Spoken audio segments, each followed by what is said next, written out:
Cycle है फर्राटेदार, लेकर जाती हमको गाँव। निकला हूँ मैं करने दूध का व्यापार। मनसुख सुनीता चाची के घर के बाहर साइकिल रोकता है और घंटी बजाता है। काकी आ जाओ, दूध ले लो। लाओ भाई, आज जरा आधा लीटर दूध ज्यादा दे देना, मेरी बिटिया को खीर खाने का मन है। हाँ हाँ अभी ले लो, बढ़िया सी खीर बनाकर खिलाना बिटिया को। मनसुख फिर से साइकिल लेकर दूसरे घर दूध देने चला जाता है। अरे मनसुख भाई, ये लो तुम्हारे दूध के पैसे, आज महीना पूरा हो गया ना?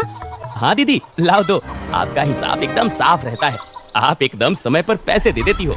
अरे मनसुख भैया, तुम गांव में सबसे सस्ता दूध देते हो और रोज समय पर भी आते हो, तो फिर हमारा तो फर्ज बनता है ना कि तुम्हें समय से तुम्हारे पैसे दें। अरे आपका धन्यवाद दीदी। अच्छा मैं चलता हूँ। हाँ, इस दूध वाले की ज्यादा। अरे तो और क्या, सच ही तो कह रही थी, मैंने कुछ गलत कहा क्या? अरे मनसुख इतना ईमानदार है बेचारा। पहले हम शहर से पैकेट वाला दूध मंगाते थे, वो कितना महंगा पड़ता है, और उसे लेने के लिए आपको इतनी दूर दुकान तक जाना पड़ता था। बेचारा मनसुख तो घर तक दूध दे जाता है और पैसे भी शहर वाले दूध से कम लेता है। और तो और। अरे बस बस भाग्यवान, और ना बताओ, मैं समझ गया कि मनसुख बहुत बेचारा। हाँ हाँ अभी लाती हूँ। उधर मनसुख अपना सारा काम खत्म करके घर पहुँच जाता है। अरे आप आ गए, आज देरी हो गई। अरे पूछो मत, साइकिल का टायर रास्ते में पंचर हो गया था, उसे ठीक कराने में बहुत देर लग गई। ओहो, तो आप एक मोटर गाड़ी क्यों नहीं खरीद लेते? इस साइकिल पर काहे चलते हैं जब ये इतनी खटारा है तो? ताकि मैं भोला सीधा और गरीब लग सकूं। क्या क्या मतलब? अरे अगर मैं मोटर गाड़ी से चलने लगा तो गांव वाले सोचेंगे नहीं कि इस गरीब दूध वाले के पास इतना पैसा आखिर आया कहाँ से? हाँ? कहाँ से क्या, दूध बेचकर और कैसे? मनसुख उठकर खड़ा होता है और सीधा अपने तबेले में जाता है, जहाँ मीना ने जानवरों का ताज़ा दूध निकाल कर रखा था। लेकिन सबको पता है कि सिर्फ दूध बेचकर कोई मोटर गाड़ी खरीदने के लायक नहीं हो जाता है। मनसुख ताज़ा दूध निकाल कर उसमें अरारोट मिलाने लगता है। अरे रुकिए रुकिए, ये दूध तो हमारे इस्तेमाल का है, इसमें अरारोट क्यों मिला रहे हैं? अरे मूर्ख औरत, कितनी बार तुमसे कहा है कि हमारे इस्तेमाल का दूध अलग रखा करो। यहाँ तबेले में मैं सिर्फ बेचने वाला मिलावटी दूध ही रखता हूँ।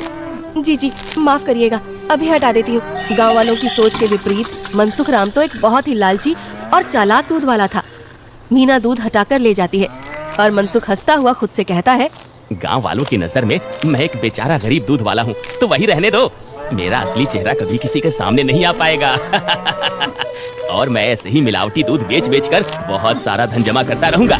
मनसुख की धोखेबाजी की गाड़ी ऐसे ही मजे से चल रही थी। एक दिन उस गाड़ी में सवार होने के लिए कुछ और यात्री भी आ गए। एक दिन मनसुख साइकिल से दूध बेचकर वापस घर जा रहा था और फिर से उसकी साइकिल पंचर हो गई। अरे ये खटारा तो नाक में दम कर रखी है, फिर से इसको बनवाना पड़ेगा।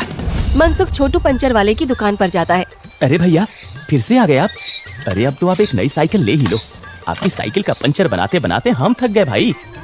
दाना पानी चल जाए वही बहुत है, अब कहाँ नई साइकिल खरीदेंगे हम जैसे गरीब। छोटू साइकिल ठीक करने लगता है और मनसुख वहीं खड़ा रहता है। बगल में एक भजिया वाले की दुकान थी।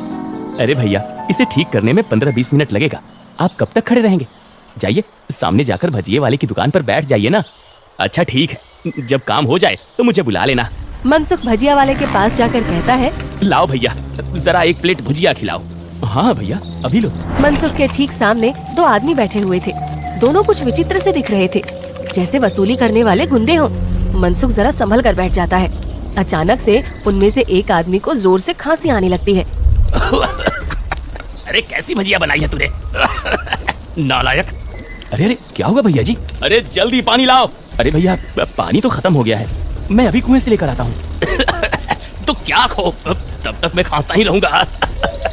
मनसुख जल्दी से उठकर अपनी साइकिल में लगे कैन से थोड़ा दूध लेकर आता है। लो भैया, इससे तुम्हें राहत मिलेगी। वो आदमी जल्दी से दूध पी लेता है और उसकी खांसी रुक जाती है। अब जाकर आराम मिला, तुम्हारा धन्यवाद। कोई बात नहीं भैया, इंसान ही इंसान के काम आता है ना। ये लो भैया आपकी भजिए। अच्छा मैं अभी पानी भर के लाता हूँ, कहीं किसी और को जरूरत पड़ी तो पहले से रहना चाहिए ना। जब भजिया वाला चला जाता है तो मनसुख को अकेला पाकर वो गुंडे जैसा दिखने वाला आदमी मनसुख से कहता है, काफी शुद्ध दूध बेचते हो। क्या क्या मिलाया था दूध में? ये सुनकर मनसुख सकपका जाता है और भजिया उसके हाथ से गिर जाती है। क्या क्या मतलब है आपका भैया? मतलब ये दूध तो बहुत मिलावटी था, चक्कर ही पता चल गया। आज तक गांव में कोई भी मनसुख के मिलावटी दूध का स्वाद नहीं समझ पाया था और इस नए आदमी ने एक घूंट पीकर ही समझ लिया। मनसुख बहुत घबरा जाता है। देखो भैया, इस बारे में किसी से चौपट मत करना। अरे हम तुम्हारा धंधा चौपट करने नहीं आए हैं, बल्कि हम तो तुम्हारे धंधे में 4 चांद लगवा देंगे। क्या मतलब है तुम्हारा? देखो भाई, मिलावट तो तुम कर ही रहे हो, तो हम तुम्हें मिलावट से कुछ अलग करने को नहीं कहते। तुम बस अपने दूध में ये मिला देना।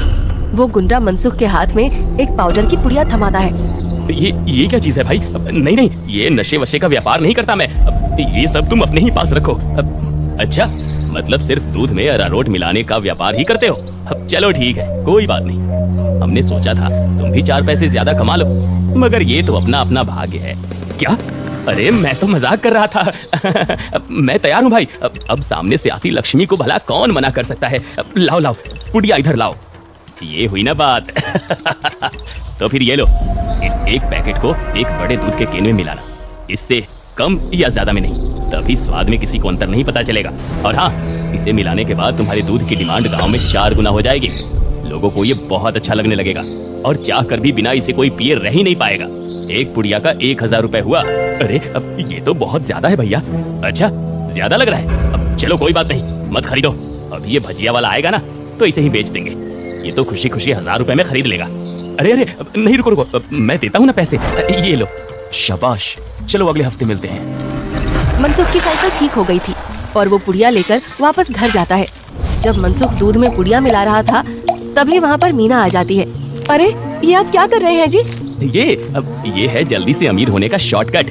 बहुत हुआ अरारोट मिलाना, अब देखो कितनी जल्दी हम अमीर होते हैं। अरे वाह, आप तो बहुत समझदार आदमी हैं। कितना अच्छा हुआ जो मेरी माँ ने आपसे मेरी शादी करवाई। अच्छा, काश मैं भी ऐसा ही कह सकता, भाग्यवान। जी क्या? मैं समझी नहीं। नहीं, कुछ नहीं। अच्छा ठीक है, मैं खाना बना रही हूँ, आप जल्दी से हाथ मुँह धोकर आ जाइए। 1 हफ्ता बीत गया और मनसुख के दूध की डिमांड वाकई में बढ़ गई थी। उसे अच्छा खासा मुनाफा होने लगा था और उसका लालच भी अब 2 गुना हो गया था। मुझे कम से कम 10 पुड़िया दे दो, लेकिन हमेशा संभल कर इसका इस्तेमाल करना। कुछ भी हो जाए, हमने जितना बोला है उससे ज्यादा पाउडर मत मिलाना दूध में, वरना लेने को देने पड़ सकते हैं। हाँ, मैं ध्यान रख। आपको ग्रुप देने जाता है और आवाज लगाता है, काकी आ जाओ, दूध ले लो। मनसुख के आवाज लगाने पर अंदर से सुनीता काकी की जगह एक जवान लड़का आता है। लाओ भैया, दूध मुझे दे दो। अरे आप कौन है? आपको पहले तो कभी गांव में नहीं देखा। अरे मनसुख, ये मेरा भतीजा है, अपने पिताजी के साथ यहाँ कुछ दिनों के लिए छुट्टी पर आया है। अच्छा, छुट्टी पर? शहर में क्या नौकरी करते हो भैया? पुलिस में हूँ। पुलिस का नाम सुनते ही मनसुख घबरा जाता है और उसके हाथ से बर्तन छूट जाता है। सारा दूध नीचे गिर जाता है। अरे ये क्या हो गया? ये दूध कैसे गिर गया? वो गलती से हाथ से बर्तन फिसल गया था काकी।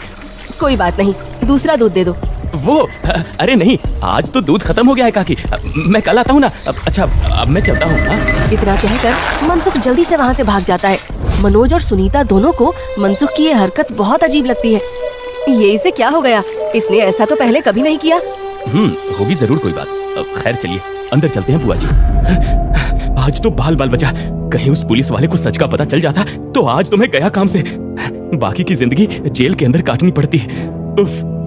अरे क्या हुआ जी? आप ऐसे हाँफ क्यों रहे हैं? फिर से कुत्तों ने दौड़ा दिया था क्या? अरे चुप करो तुम, तुम्हारे ही बोलने की कमी है इस वक्त। जाओ यहाँ से, मेरे सर में दर्द हो रहा है, उसे और मत बढ़ाओ। क्या आप भी? मैं जब भी बोलती हूँ पता नहीं कैसे आपके सिर में दर्द होने लग जाता है।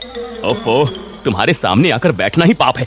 मैं जा रहा हूँ। जाने लगता है और तभी वो देखता है कि सामने से मनोज चला आ रहा है। अरे दादा रे, ये वापस यहाँ क्यों आ रहा है? मनसुख जल्दी से वापस घर के अंदर भाग जाता है। देखा, नहीं रह पाए ना मेरे बिना। हाँ। अरे चुप करो तुम, जब देखो तब बकवास। क्या मैं अंदर आ सकता हूँ? जी आप यहाँ आइए। हाँ, वो दूध गिर गया था ना, तो बुआ जी ने कहा कि आपके घर आकर दूध ले जाऊं। बड़ा विश्वास है उन्हें आप पर। मैंने कहा कि पास की किसी दुकान से जाकर दूध ले आऊं, लेकिन उन्होंने कहा कि मनसुख भाई के वहां से ही दूध लेकर आओ। अरे ऐसी बात है क्या? ये तो काकी का बड़प्पन है, वरना मैं तो बस मामूली सा दूध वाला हूँ। अच्छा, ऐसा लगता तो नहीं है। गांव में तो आपके बहुत चर्चे हैं, मैंने तो आज तक किसी आम दूध वाले का इतना नाम नहीं देखा है। मनसुख थोड़ा घबराता है और फिर मीना से कहता है, इन्हें चाय वाय पिलाओ, मैं इनके लिए दूध लेकर आता हूँ। ये शहर से आए हैं, बहुत बड़े पुलिस वाले हैं। अरे वाह, आप बैठिए, मैं अभी आपके लिए चाय लेकर आती हूँ। मनसुख तबेले में जाकर शुद्ध दूध निकालता है। अरे अब मैं क्या करूँ, इसे मिलावटी दूध कैसे दूँ? और अगर एकदम शुद्ध दूध दिया तो फिर सुनीता काकी को स्वाद अलग लगेगा। ये तो मैं अच्छा फंस गया हूँ। मनसुख सोच विचार में डूबा था और उधर मीना चाय बनाकर ले आती है। लीजिए, गर्मा गर्म चाय और पनीर के पकौड़े खाइए। मनसुख तबेले से बाहर आकर बहाना बनाता है। अरे आज इतनी गर्मी है ना, जो भी बचा हुआ दूध था वो तो फट गया। माफ करना, आप इतनी दूर आए और दूध ही नहीं बचा। अरे चलिए कोई बात नहीं, आज हमारे नसीब में आपके यहाँ का दूध नहीं लिखा है तो कोई बात नहीं। वैसे भाभी जी ने बहुत कमाल की चाय और पकौड़े बनाए हैं, एकदम शुद्ध दूध और पनीर का स्वाद था। अब मैं चलता हूँ। मनोज इतना कहकर चला जाता है। पीछे से मनसुख चिढ़ते हुए मीना से कहता है, अरे क्या जरूरत थी पकौड़े बनाने की? अरे केवल चाय देती ना, उससे ज्यादा स्वाद नहीं देना था। छी छी, कैसी बातें करते हो, मेहमान तो भगवान होता है ना। ओफो, तुमसे बहस कर। मनोज के डर से कुछ दिनों तक मनसुख किसी को भी दूध देने नहीं जाता और बीमारी का बहाना लगा देता है। ये क्या चल रहा है दूध वाले? तुम हमसे पुड़िया क्यों नहीं ले रहे हो? कहीं किसी और से सौदा तो नहीं कर लिया? अरे नहीं, गांव में एक पुलिस वाला आकर ठहरा है, उसके रहते मैं मिलावटी दूध नहीं बेच सकता, कुछ दिन इंतजार करना पड़ेगा। क्या? अच्छा ठीक है, तब तो हमें मिलाना भी नहीं। हम कुछ दिन तक ठप रहता है। एक दिन अचानक से मनसुख देखता है कि मनोज सवेरे ही बैग लेकर स्टेशन की तरफ जा रहा था। अरे आप वापस जा रहे हैं? हाँ भाई, मेरी आज शहर की वापसी की ट्रेन है। अगली बार आऊंगा तो अपनी तबीयत बढ़िया रखना, तब तुम्हारे घर का शुद्ध दूध और पनीर जरूर खाऊंगा। इतना कहकर मनोज चला गया और मनसुख खुशी से तबेले में गया। चलो बला टली, अब फिर से काम पर लगता हूँ। मीना पहले से ही खड़ी दूध में पुड़िया वाला पाउडर मिला रही थी। अरे ये क्या चल रहा है? वो मैंने सोचा आप बहुत दिनों से काम पर नहीं गए हैं तो आज आपसे कहूँगी काम पर जाने को, और ये पाउडर यहीं रखा था तो मैंने सोचा मैं ही मिला दूं। मनसुख ने देखा कि मीना के हाथ में एक पुड़िया थी। अरे तुम अपने काम से काम रखा करो, ज्यादा मेरे काम में अपनी नाक मत घुसाया करो, हटो अब। मनसुख दूध की कैन लेकर चला जाता है। मीना चिढ़ते हुए जमीन पे पड़ी 4 और पुड़िया उठाते हुए खुद से कहती है, जब देखो तब चिल्लाते रहते हैं, इनका काम आसान करने पर भी चिल्लाते हैं। 5 पुड़िया दूध में डाल दी तो इन्हें तो आसानी हुई ना, कभी समझते ही नहीं। मनसुख दूध सारे गांव में बांटकर घर आ गया। इतने दिनों बाद आज काम किया, मैं तो बड़ा थक गया। जैसे ही मनसुख सुस्ताने बैठा, उसके कॉलर पर मनोज ने हाथ रखा। मनोज को देखकर मनसुख के होश ही उड़ गए। तुम यहाँ?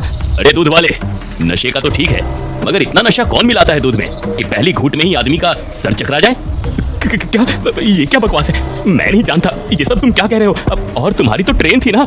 जी हाँ, मगर मेरी ट्रेन कैंसिल हो गई है और आपकी ट्रेन का समय हो गया है। चलिए, अब आपकी ट्रेन सीधा हवालात में जाकर रुकेगी और रास्ते में आपके साथियों को भी सवार कर लेंगे।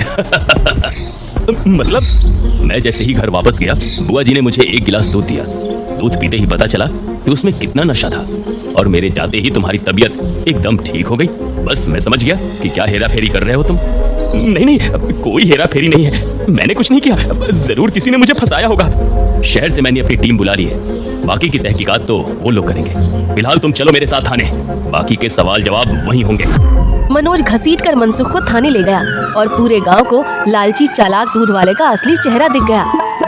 मनसुख के साथ साथ उसके साथी भी पकड़े गए।